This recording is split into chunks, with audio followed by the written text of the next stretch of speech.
بسم الله الرحمن الرحيم. الصلاة والسلام على سيدنا ومولانا محمد وعلى آله وأصحابه أجمعين. أما بعد،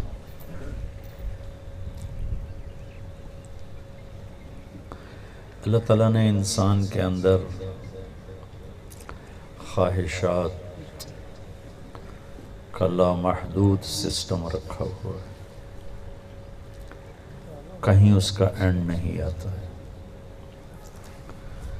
اور ان خواہشات کو پورا کرنے کے لیے جو عمر ہے وہ بہت تھوڑی ہے، بلکہ اسباب بھی اتنے نہیں ہیں جتنی خواہشات۔ وہ کوئی بادشاہ بن جاتا ہے شداد کی طرح، پوری جنت بنا لیتا ہے، لیکن سب کے پاس وقت بہت تھوڑا ہے۔ مال میں تو کچھ امیر ہیں، کچھ غریب ہیں، کچھ بہت غریب ہیں، کچھ بہت مالدار ہیں، کچھ بادشاہ ہیں، یہ تقسیم ہے۔ لیکن بہت بڑا بادشاہ، مالدار بہت بڑا مالدار، فقیر بہت بڑا فقیر، عورت مرد، یہ سب ایک بات میں ان کی غربت اور فقر مشترک کہ سب کے پاس عمر تھوڑی ہے۔ تو خواہشات اتنی زیادہ، اسباب اس سے تھوڑے، عمر اس سے تھوڑی۔ مجھے اس پر شیر شاہ سوری کی بات یاد آ جاتی ہے۔ بہت نیک بادشاہ تھا۔ جب اس نے دہلی کو فتح کیا تو اس نے کہا، افسوس، میرے سر پہ حکومت کا سورج اس وقت چمکا ہے جب میری اپنی زندگی کا سورج غروب ہونے والا ہے۔ 60 سال کی عمر تھی جب اس نے دہلی کو فتح کیا، اور 66 سال کی عمر میں شہید ہو گئے، کالنجر کی فتح میں زخمی ہو کر وفات پائی۔ تو ٹوٹل 6 برس حکومت۔ تو کسی کے پاس لمبی بھی مدت ہے تو 60-70 سال ہیں، اس سے جا کر آگے تو خود اولاد تنگ ہو جاتی ہے، اولاد تنگ ہو جاتی ہے، ماں سے بھی، باپ سے بھی۔ ایک شخص آیا حضرت عمر کے پاس کہ میں اپنی ماں کے کپڑے بھی اب دھوتا ہوں، پیشاب بھی، پاخانہ بھی، روٹی بھی، سب کچھ جیسے میری ماں نے میرے ساتھ کیا، تو کیا میں نے ماں کا حق ادا کر دیا؟ تو حضرت عمر نے فرمایا نہیں۔ کہ وہ کیسے؟ کہ جب تیرے پیشاب پاخانے دھونے کی ضرورت تھی تو تیری ماں تجھے نہلاتی دھلاتی، ساتھ تیری زندگی کی دعائیں مانگتی تھی، اور تو جب بھی اس کی خدمت کرتا ہے تو اس کی موت کی دعا مانگتا ہے کہ یا اللہ میں تھک گیا ہوں، اب اس کو بس تو اٹھا لے۔ تو ایک دم وہ چپ ہو گیا تھا۔ ٹھیک بات۔ تو پھر یہ کیا چکر ہے؟ خواہشات اتنی زیادہ ہیں، ایسے گھر بناتے بناتے ایک عمر گزرتی ہے اور اس میں اثر ہو چکی ہوتی۔ ایک ڈاکٹر کہنے لگا، مجھے میرے پیسے کا کیا فائدہ؟ جب مجھے پیسے کی ہوس تھی تو میں اپنی محنت میں لگا ہوا تھا، ڈاکٹر بننے میں، ایک اچھا ڈاکٹر بننے میں۔ ڈاکٹر بنتے بنتے بنتے بنتے میں 50 سال کا ہو گیا ہوں، تو اب اس دولت کو میں کیا کروں گا؟ میرے پاس کتنے دن ہیں؟ چند صبح ہیں، چند شام ہیں۔ اب میرا نفس مجھے کہتا ہے تیری اولاد کے کام آئے گا، تو میں اپنے آپ کو کہتا ہوں اس کی کیا گارنٹی ہے کہ ان کے کام بھی آئے گا کہ نہیں آئے گا؟ یہ عجب سا گورکھ دھندا ہے۔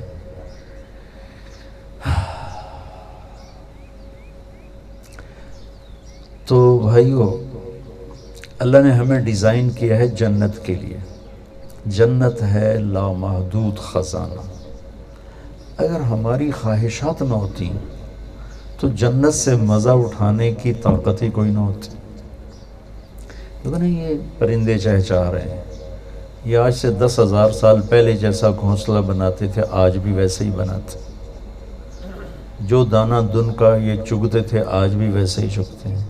انسان صرف 100 سال پیچھے ایسے گھر بناتا تھا، یا ایسی گاڑیاں تھیں، یا ایسے کپڑے تھے، ایسے یہ اشفاق کے کننے تھے. کہ انسان خواہش میں اتنا تیز ہے کہ نہ پیسہ ساتھ دیتا ہے، نہ ٹائم ساتھ دیتا ہے، نہ طاقت ساتھ دیتی. جتنی تیزی سے خواہش بدلتی ہے اتنی تیزی سے چیز نہیں بدلتی. تو اللہ تعالیٰ نے یہ نظام اس لیے رکھا کہ ایک تو پیپر لے لیا، خواہشات کا سمندر، اور بریکیں لگا دی. یہ نہیں کرنا، یہ نہیں کرنا، ادھر نہیں جانا، ادھر نہیں جانا، یہ نہیں دیکھنا، وہ نہیں دیکھنا، یہ نہیں کھانا، وہ نہیں کھانا. اور ادھر جنت کی خبر سناتی کہ یہ سب کچھ کرنے کے لیے تیرا رب مہمان خانہ بنا کے بیٹھا ہوا. پہلی نظر جب اللہ کا دیدار ہوگا، انسان کے خلا کو جنت بھی فل نہیں کر سکے، پر نہیں کر سکے گی. جنت ملنے کے بعد بھی ایک خلش، ایک کمی باقی ہوگی. وہ دور ہوگی جب اللہ سامنے آئے گا. جب اللہ سے جنید جمشید سے پہلی ملاقات ہوئی، اللہ اس کی قبر روشن کرے 97 میں. اس وقت وہ پیک پر تھا. کسی نے موسیقی میں اتنا بڑا نام نہیں کمایا اور شہرت اور پیسہ جتنا اس بندے نے کمایا. تو کوئی میرے پاس لے کر آیا تو میں تھوڑی سی بات کی تو وہ مجھ سے کہنے لگا ایک سوال ہے. بولو. کہنے لگا ایک پاکستانی نوجوان جو سہانے خواب دیکھتا ہے، ایسا ہوتا، ایسا ہوتا، ایسا ہوتا، وہ مجھے حقیقی طور پہ حاصل ہے. جن خوابوں کی دنیا میں ایک پاکستانی نوجوان رہتا ہے وہ خوابوں کی دنیا میرے پاس حقیقت میں موجود ہے. یعنی پنکھے بند کرا دو، اللہ نے ہوا چلائی ہے. تو کہنے لگا پھر کیا وجہ ہے کہ میرے اندر اندھیرا ہے، میرے اندر خلا ہے، مجھے لگتا ہے کہ میں ادھورا ہوں. کیوں؟ میں تو جو خواہش کرتا ہوں پوری ہوتی، پھر میرے اندر ادھورا پن کیوں؟ کس وجہ سے؟ میں نے کہا، میں نے خیر کافی بات کی، وہ یاد نہیں، لیکن جو مثال دی وہ یاد ہے. میں نے کہا تمہارے دائیں گھٹنے میں درد ہے، تم بائیں پہ دوا لگا رہے ہو. جہاں تم میڈیسن استعمال کرتے ہو وہاں مرض نہیں، جہاں مرض ہے وہاں میڈیسن نہیں، تو درد تو باقی رہے گا. کہ یہ خلا تمہاری روح میں ہے، تم اسے گلیمر میں ڈھونڈ رہے ہو. روح کو کیا پتہ گلیمر کیا ہوتا ہے؟ روح کو تو اللہ اس کے رسول کا پتہ ہے. روح صرف دو چیزوں کو جائے، ایک اللہ کو، ایک اس کے محبوب کو. باقی چیزیں جسم کی ہیں، اور جسم میں ایک حد تک چیز جاتی ہے، آگے نہیں جاتی. جذبات کی دنیا میں جو چیز داخل ہوتی ہے اور اس کو سکون دیتی ہے وہ اللہ اس کے رسول کا تعلق ہے. وہ ہے نہیں تو تم میوزک سے، ان چیزوں سے اپنے آپ کو خوش کرنے کی کوشش کر رہے ہو، یہ ہوگا نہیں. تو کیا کروں؟ میں کہ تم 3 دن کے لیے تبلیغ میں جائے. وہ کہنے لگا میں تو ڈانس کرتا ہوں، میں تبلیغ کروں گا. اچھا کوئی گناہ ہو رہا ہے تو اچھا بھی تو ہو. ہمارے یہاں عجب تصور ہے، کوئی غلط زندگی پر ہے اور تینوں کیا فائدہ نمازن. میرا گورنمنٹ کالج لاہور کا ساتھی تھا، اللہ نے اس کو بہت تبدیل کیا، لیکن وہ گوروں کے ساتھ اس کی بڑی دوستی تھی. رنر تھا بلا درجے کا، ان سے ساتھ بیٹھ کے شراب پی لیتا تھا. اور سارے اسلام آباد میں بہت فیمس تھا. تو کبھی دروازے پہ گرا پڑا ہوتا، کبھی فٹ پاتھ پہ اپنے گھر کے، تو پولیس والے اٹھا کے اندر کر دیتے تھے. تو ایک دفعہ پولیس والے اٹھا کے تھانے لے کے، تو جب صبح اس کی آنکھ کھلی تو نماز کا وقت ہو رہا تھا. کہنے لگا میرے لیے مصلی اور لوٹا لو نماز پڑھنے. وہ کہنے لگے احمد صاحب راتی کی کر دے رہا. کہنے لگا اس لیے تو نماز پڑھ رہا ہوں کہ گناہ ہوا ہے تو نیکی بھی تو کروں. ہمارے الٹا تصور ہے، تینوں کی فائدہ نماز آندا، تینوں کی فائدہ روزے آندا، تیرا تو کاروبار ہی حرام ہے، تیری تو روٹی حرام ہے، تو یہ کرتا ہے، تو وہ کرتا ہے. اللہ نے پرفیکشن نہیں مانگی، اللہ نے کاؤنٹنگ مانگی ہے کہ ہم کاؤنٹ کر لیں گے، وزن کر لیں گے. اگر تمہاری نیکیاں 51 ہیں اور گناہ 50 ہیں تو بس ہم تمہیں معاف کر دیں گے، ایک پر معاف کر دیں گے. اور اگر برابر ہیں تو کسی نے تمہیں دے دی تو بھی معاف کر دیں گے. کم ہیں نیکیاں تو پھر جتنی کم ہیں اتنی سزا دے کے صاف کر کے پھر جنت میں ڈال دیں گے. تو وہ کہنے لگا میں جاؤں. میں نے کہا جایا کرو. اس 97 کی بات ہے. 2001 میں وہ 3 چلے کے لیے نکلا. وہ 3 دن 4 مہینے کے لیے چلا. پھر مجھے اس کا فون آیا بالا کوٹ سے کہ میں ایک ٹوٹی ہوئی مسجد ہے اور ٹوٹا ہوا فرش ہے، پھٹی ہوئی چٹائی ہے اور اس پر میں لیٹا ہوا ہوں، اور جس سکون کو میں 5 سٹار ہوٹلز اور میوزک میں ڈھونڈتا تھا وہ سکون مجھے یہاں مل گیا ہے. مجھے لگتا ہے میں ہوا میں اڑ جاؤں گا، میں ہوا میں اڑ جاؤں گا. پھر اللہ نے اس طرف جو چلا تو پھر ادھر بھی اس نے کمال کر دکھایا. کہتا تھا میں چاہتا ہوں میں جب مروں تو اللہ مجھ سے راضی ہے، میں جب مروں تو اللہ مجھ سے راضی. میں نے تو اس کا جنازہ پڑھایا. میں نے دیکھا کہ کیسے اللہ اس سے راضی، جن سے راضی ہوتا ہے ان کے ایسے جنازے اٹھواتا. سبحان اللہ، کیا کمال ہے. تو میں عرض کر رہا تھا کہ خواہشات کا ایک لامحدود قسم کا جہان ہے اندر. ٹائم، اسباب اس سے تھوڑے اور ٹائم اس سے تھوڑا. تو لہٰذا اب اگر ہم اس راستے پہ چل پڑے نا کہ یہ چاہتا ہوں، یہ چاہتا ہوں، یہ چاہتا ہوں، تھک جائیں.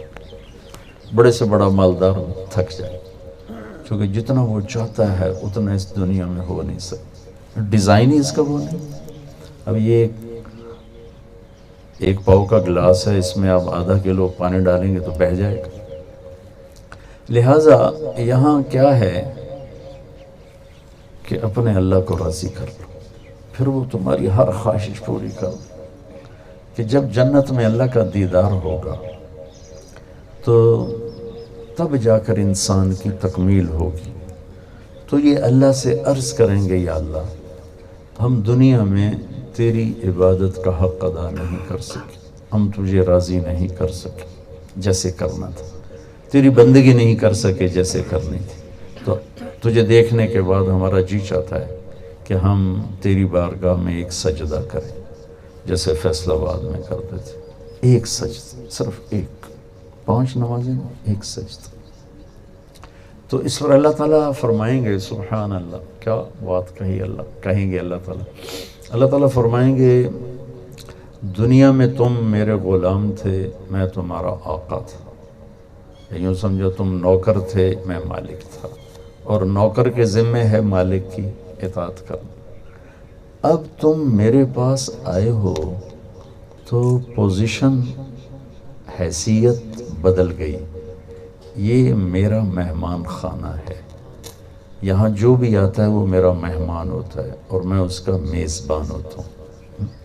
دیکھیں یہ میزبان لوگ وہ دسترخوان بچھا رہے ہیں اور پلیٹیں رکھ رہے ہیں، ہمیں کوئی فکر نہیں ہے، میزبان کو فکر ہے. تو اللہ تعالیٰ فرمائیں گے کہ میرے بندو دنیا میں تم غلام، میں آقا، جنت میں تم مہمان، میں میزبان، اور مہمان سے کام نہیں لیا جاتا. میزبان کی غیرت کے خلاف ہے کہ میزبان سے کام لے. اب تم یہاں صرف اپنی مرضی، چاہتیں پوری کرنے کے لیے آئے ہو.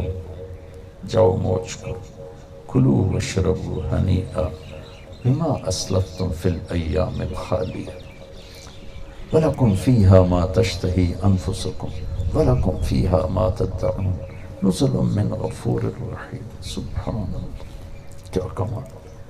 لہم ما یشاءون فیہا ولدینا مزید.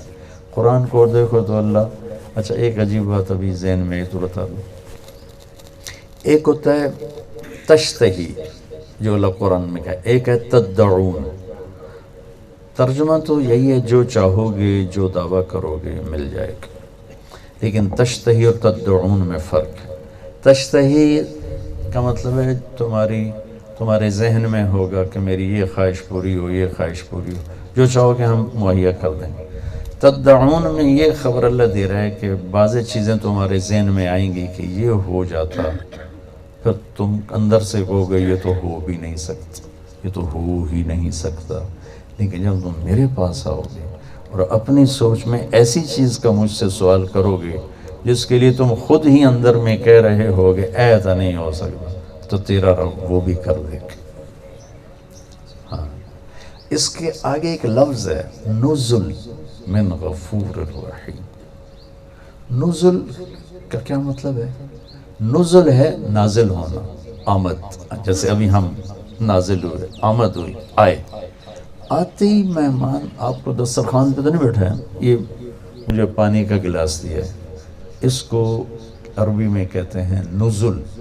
مہمان کے آتے ہی جو چیز ہلکی پھلکی اسے پیش کی جائے، پانی ہے، کوئی جوس ہے، کوئی وہ کوک ہے، پیپسی ہے، یا سردیاں ہیں تو کوئی وہ عربوں میں تو وہ قہوہ چلتا ہے، گرمی سردی، کوئی سوپ ہے.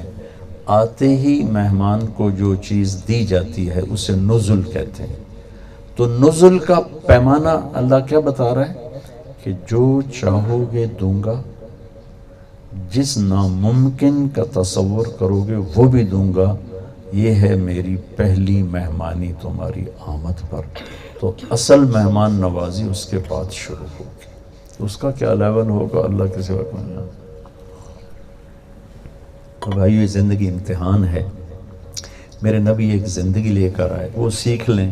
اس میں چند فرائض ہیں، 5 نمازیں، 30 روزے. اس میں بھی اللہ نے کہا بیمار ہے تو بعد میں سے، مسافر ہے تو بعد میں سے، کوئی زیادہ ہی بیمار ہے تو اچھا چل چھٹی کرو، ایویں ہی معاف کر دیتا. حج ہے مالدار پر ہے، زکوٰۃ ہے مالدار پر ہے. صرف ایک نماز ہے جس کو اللہ نے محکم کر کے بیان کیا ہے، اس میں کوئی چھٹی نہیں. کہ نماز دکھ ہوتا ہے، امت کا 70-80% حصہ نماز چھوڑ چکا. کیا مرد کیا عورتیں نماز چھوڑ چکے ہیں. عربوں میں اب بھی کچھ بہتر ہے نماز کی ریشو. اور موریتانیہ میں گیا، مولوی صاحب کٹے تھے، مولوی صاحب بھی ساتھ تھے. وہاں میں نے پوچھا نماز کی ریشو کیا ہے، تو انہوں نے کہا یہاں ہمارے یہاں 100% نمازی. کیونکہ آبادی تھوڑی، ملک تو پاکستان سے بھی بڑا ہے، آبادی کم ہے، لیکن جو موریتانی ہوگا وہ نمازی ہوگا. باہر سے آئے ہوئے لوگ ہیں تو ان کی گارنٹی نہیں. موریتانی مرد ہے، عورت ہے، بچہ ہے، بچی ہے، شہری ہے، دیہاتی، 5 وقت کا نمازی ہوگا. اور دیہات میں 100% حفظ قرآن ہے، سب بچے حافظ قرآن، سب بچیاں حافظ قرآن. پورے صحرا میں قرآن کوئی نہیں، لیکن سب کے سینوں میں قرآن محفوظ لکھا ہوا، کسی کے پاس کوئی نہیں، سینوں میں سب کے پاس موجود. تو نماز ایک ایسی چیز ہے جس میں گنجائش نہیں. میں کہا کرتا ہوں اگر گنجائش ملتی اس 1439 سال میں تو میدان کربلا میں میرے نبی کے نواسے کو ملتی. لیکن انہوں نے بھی نماز پڑھ کے بتایا کہ نہیں، نماز کی گنجائش نہیں ہے. چاہے اسی کی خاطر سر کٹ کے نیزوں پہ چڑھ رہا ہو، نماز پڑھنی پڑے گی، نماز کی چھٹی نہیں ہے. تو باقی چیزوں میں نرمی ہے. صرف ایک 5 وقت کی نماز کیا دیر لگتی. نماز کے بعد میں صرف ایک حدیث سنا دیتا ہوں، صرف ایک. پورا دین اس کے اندر ہے، پوری زندگی اس کے اندر ہے، اور دنیا اور آخرت کی ہر شے. صرف ایک حدیث، 10 لاکھ حدیثیں. ایک حدیث سناؤں گا اللہ کے فضل و کرم سے، آپ خود سننے کے بعد کہو گے سچ کہہ رہا ہے کہ ساری زندگی اس کے اندر سمٹ گئی. ویسے گھروں میں رہتا ہوں، یا وہ تو بولے دی جھگی میں رہتا ہوں، یا وہ ادھر تھر پار کر میں رہتا ہوں. 4 اذا کن فیک ما ضرک ما فاتک من الدنیا. 4 باتیں اگر تو مجھ سے لے لے، میرے نبی کہہ رہے ہیں 4 باتیں اگر تو مجھ سے لے لے، پھر تو چین کی بنسری بجا اور میٹھی نیند سو جا، دنیا بھی تیری ہے، آخرت بھی تیری ہے. کیا خوبصورت بات فرمائی کہ 4 باتیں 40 نہیں آکھیاں، 50 نہیں آکھیاں، 4 باتیں مجھ سے لے لو، میرے نبی فرما رہے ہیں، اور پھر جاؤ موج کرو، دنیا بھی تمہاری ہے، آخرت بھی تمہاری. کیا ہیں یا رسول اللہ؟ صدق حدیث ہے، زندگی بھر سچ بولنا، جھوٹ نہ بولنا۔ 99% کیا 100% پاکستان تو فیل ہو گیا، پہلی بات میں فیل ہو گیا، جھوٹ ہی جھوٹ ہے، جھوٹ ہی جھوٹ ہے، جھوٹ ہی جھوٹ۔ میرے نبی نے کہا 4 باتیں چھوٹی چھوٹی، صدق و حدیث، سچ بولنا، جھوٹ نہ بولنا، حفظ و امانت، دیانت داری اور امانت داری سے کام کرنا، کبھی دھوکہ نہ دینا۔ انہی پہلے 2 چیزوں کی وضاحت کے لیے ایک حدیث اس کے ساتھ ایڈ کر دیں۔ میرے نبی نے فرمایا، میرے نبی سے پوچھا گیا مسلمان بزدل ہوتا ہے؟ آپ نے کہا ہاں۔ بخیل ہوتا ہے؟ کہا ہاں۔ جھوٹا ہوتا ہے؟ کہا جھوٹا نہیں ہوتا، جھوٹ نہیں بولتا۔ پھر آپ نے فرمایا ایک اور حدیث اور سنا، آپ نے فرمایا کہ میں اپنے امتی سے ہر گناہ کی توقع رکھتا ہوں، بطور بشر، بطور انسان میں اس سے ہر گناہ کی توقع رکھتا ہوں، لیکن اگر ذرا بھی مجھ سے اس کا تعلق ہے 2 نہیں کرے گا، 2 نہیں کرے گا، 2 نہیں کرے گا، ایک جھوٹ کبھی نہیں بولے گا، ایک دھوکہ کبھی نہیں دے گا۔ وہی پہلی 2 بات، صدق و حدیث ہے، سچ بول، حفظ و امانت، دیانت داری سے کام کر۔ ان 2 کی ایک اور فضیلت سنا، انہوں نے کہا سچا امانت دار تاجر نبیوں کے ساتھ اٹھایا جائے، سچا اور امانت دار تاجر نبیوں کے، ذمہ دار کیوں نہیں کہا؟ سچا اور امانت دار ذمہ دار نبیوں کے ساتھ اٹھایا جائے۔ یہ زراعت کی بات کیوں نہیں کی، تجارت کی کیوں کی؟ کہ زراعت میں خوفناک امتحان نہیں ہے اور تجارت میں خوفناک امتحان ہے۔ ایک سودے پہ جھوٹ بول سکتے، دھوکہ دے سکتے۔ اب ہماری گندم کٹنا شروع ہو گئی، اسی کڑا دھوکہ دے ہونا ہے، دانے اندر ڈیک لگو ہے تو ریٹ بھی حکومت آ کے 1300 روپے، ہم کم زیادہ بھی نہیں کر سکتے۔ تاجر تو جتھے کاپا لگے لا دیندہ ہے نا، تو ہم تو کم زیادہ بھی نہیں کر سکتے۔ گورنمنٹ کا ریٹ ہے 1300 روپے من ہے، اب کٹنا شروع ہو گئی ہے، میں کیا جھوٹ بولوں یا میرا مینیجر، میرا نوکر کیا جھوٹ بولے گا؟ تولنا بھی انہوں نہیں آ کے، تول بھی ساڑا نہیں ہونا، تول وہ سانو ڈنڈی مار کے لگے جاندے۔ ہم جھوٹ بول ہی نہیں سکتے، ہمارے جھوٹ کا پیپر ہی کوئی۔ 7 آلو نکل کے بیچ رہے ہیں، اس میں منڈیوں کا ریٹ ہے، ہاں جی اسی اتنے لینا ہے، یہ تو ذمہ دار کر ہی نہیں سکتے۔ منڈی سے ہوتا ہے جی اتنا ریٹ ہے جی، ابھی یعنی ہر ٹرک میں ہم ہزاروں روپے کا گھاٹا کھا رہے ہیں۔ تو ہمارا ٹیسٹ کوئی نہیں کہ سچ اور جھوٹ کا ٹیسٹ کوئی نہیں۔ زیادہ کوئی ہیرا پھیری ہے تو کسی دا پانی وڑ کے اپنے نو لا لو، یہ بہت تھوڑے بے غیرت ہوندے نے کر دے، ایسا بہت کم لوگ کرتے، نہیں کرتے، بہت کم کرتے۔ تو ذمہ داری میں امتحان کوئی نہیں ہے، تجارت میں امتحان، روزانہ جھوٹ بولو، ہرانے والے سے بولو، ہر ایک کو دھوکہ دو، روزانہ سچ بولو، ہرانے والے سے سچ بولو، ہر ایک کے ساتھ دیانتداری سے کام کرو، لیکن سردی میں ٹھنڈے پسینے آ جائیں گے جب سچ بولے گا اور دیانتداری سے چلے گا۔ صلی اللہ علیہ نبی نے کہا چل صبر کر، آجا میرے نال کھلو جا، موجہ ہوگی۔ ابدی زندگی اللہ کے نبی کے ساتھ کھڑے۔ انصار مدینہ ذمہ دار تھے، مکے والے تاجر تھے، تو آپ نے کہا میں مہاجرین کے ساتھ، مہاجرین کے ساتھ۔ تو 2 باتیں میں نے آپ سے عرض کی، صدق و حدیث، حفظ و امانت، یا یہ پوری زندگی کو خوبصورت کر دینے والی چیز۔ تیسری حسن و خلیقت، اخلاق کی خوبصورت، یہ چیز میرے جیسے یہ گھر خوبصورت، لیکن ضروری نہیں کہ یہاں زندگی بھی خوبصورت۔ زندگی کی خوبصورتی کا تعلق ایسے گھروں سے نہیں، اس کا تعلق اچھے اخلاق سے۔ کچا گھر ہو، پکا گھر ہو، اتنا بڑا گھر ہو، اگر اہل خانہ کے اخلاق اچھے ہیں، ایک دوسرے کے لیے میٹھا بول ہے، ایک دوسرے سے درگزر ہے، ایک دوسرے کو طنز نہیں، طعنہ نہیں، تو وہ گھر جنت کا نمونہ بن جائے گا۔ اگر اخلاق نہیں ہے، کبھی عورت میں شدت، کبھی مرد میں شدت، کبھی بچوں میں بدتمیزی، کبھی ماں باپ میں تیزی اور بدتمیزی، کبھی نوکروں کے ساتھ فرعونیت، تو اس گھر کی در و دیوار بھی اداس ہو جاتی. جہاں اخلاق نہیں ہوتے، جہاں اخلاق ہوتے ہیں وہاں وہ جگہ جنت کا ٹکڑا اللہ بنا دیتا ہے. اور سارے اخلاق کا خلاصہ ہے اوروں کی برداشت کر کے چلو، اوروں کی برداشت کر کے چلو، اوروں کی برداشت کر کے چلو. اس لیے اس صفت کے ساتھ اللہ کے نبی نے حسن کا لفظ لگایا. سچائی بھی خوبصورت چیز ہے، دیانتداری بھی خوبصورت چیز ہے، لیکن اچھے اخلاق کے ساتھ خوبصورتی کا لفظ لگایا.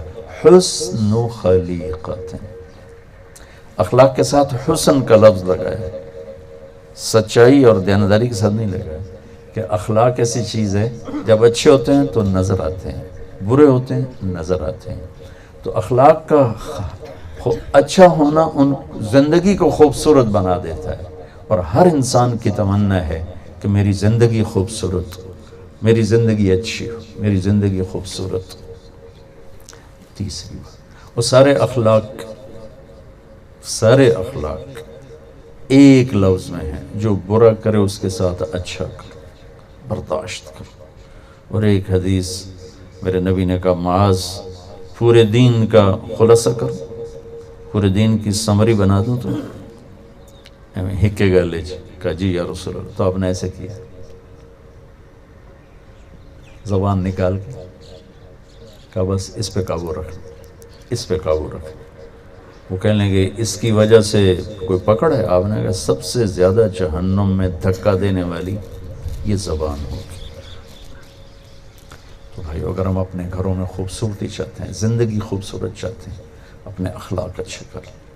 خامد کا بیوی کے ساتھ، بیوی کا خامد کے ساتھ، ماں باپ کا اولاد کے ساتھ، اولاد کا ماں باپ کے ساتھ، مالکوں کا نوکروں کے ساتھ، نوکروں کا مالکوں کے ساتھ. یعنی بہت سفر کیا ہے اس راستے میں. آج کی اولاد کی نافرمانی میں بہت بڑا دخل والدین کا اپنا ہے. وہ اپنی اولاد کو سپیس نہیں دیتے، اپنی مرضی ان پر مسلط کرتے، جس کا آہستہ آہستہ رد عمل بننا شروع ہوتا ہے اور ایک فاصلہ و دوری پیدا ہو جاتی. جتنے اللہ نے ان کے حقوق رکھے ہیں. ایک شخص آیا اپنے بیٹے کو لے کر، کہا جی یہ میرا بیٹا ہے بہت نافرمان. حضرت عمر نے سوٹی چاہیے انہوں مارا ناست. کہنے لگے جی ٹھہرے. ہم نے پوچھا کیا ہوا؟ کہا ماں پیو دا حق بھی بڑا ہے، کوئی اولاد دا حق بھی ہے، کوئی اولاد دا حق بھی ہے. ہم نے کہا ہے. کہ جی ذرا بتائیں. کا پہلا حق ہے کہ نیک ماں دے، نیک جگہ شادی کرے، ماں اچھی. دوسرا حق ہے جب پیدا ہو تو نام اچھا رکھے. تیسرا حق ہے کہ اس کو قرآن سکھائے. کہ ہن میری بھی سن لو، اے میرا پیو بیٹھا اس نے حبشی عورت نال شادی کی تھی، مینوں ماں چنگی نہیں دیتی. دوسرا حق ہے اس نے میرا نام جولان رکھا ہے. جولان گندگی کے کیڑے کو کہتے. تو انہوں نے کو پوچھو مینوں ہور کوئی نا ہی نہیں لگتا، مینوں جولان گندگی کا کیڑا. اور تریا پوچھو اج تے اس میں قرآن دی شکل نہیں وکھائی. حضرت عمر نے وہ سوٹی ادھے پھیر دی تھی، پہلے تو تیرا دماغ ٹھیک کرا. تو حسن خلیقت، اچھے اخلاق. چوتھی چیز کیا ہے؟ عفت فی طعمت، رزق حلال. رزق حلال چھوٹی سی حدیث اور پورا دین اس کے اندر ہے. فرائض کے بعد یہ 4 باتیں آپ لے لیں، میں لے لوں، یہ مستورات لے لیں، یہ سر لیں، زندگی صراط مستقیم پر آ جائے گی، خوبصورت ہو جائے گی. رزق حلال وہ عمل ہے. سعد بن معاذ بیٹھے تھے تو اللہ کے نبی کی نظر پڑی ہاتھوں پر، ہاتھ بڑے سخت. تو آپ نے کہا یہ کیا ہوا تیرے ہاتھوں کو؟ کیا ہوا؟ کہا جی میں مزدور آدمی ہوں، کھیتوں میں کام کرتا ہوں بچوں کے لیے، تو سخت ہو گئے. تو آپ نے ان کا ہاتھ پکڑ کے ایسے بوسہ لیا، ایسے چوم کر فرمایا بچوں کو حلال کھلاتے جو ہاتھ ایسا ہو جاتا ہے اس پہ جہنم حرام ہو جاتی.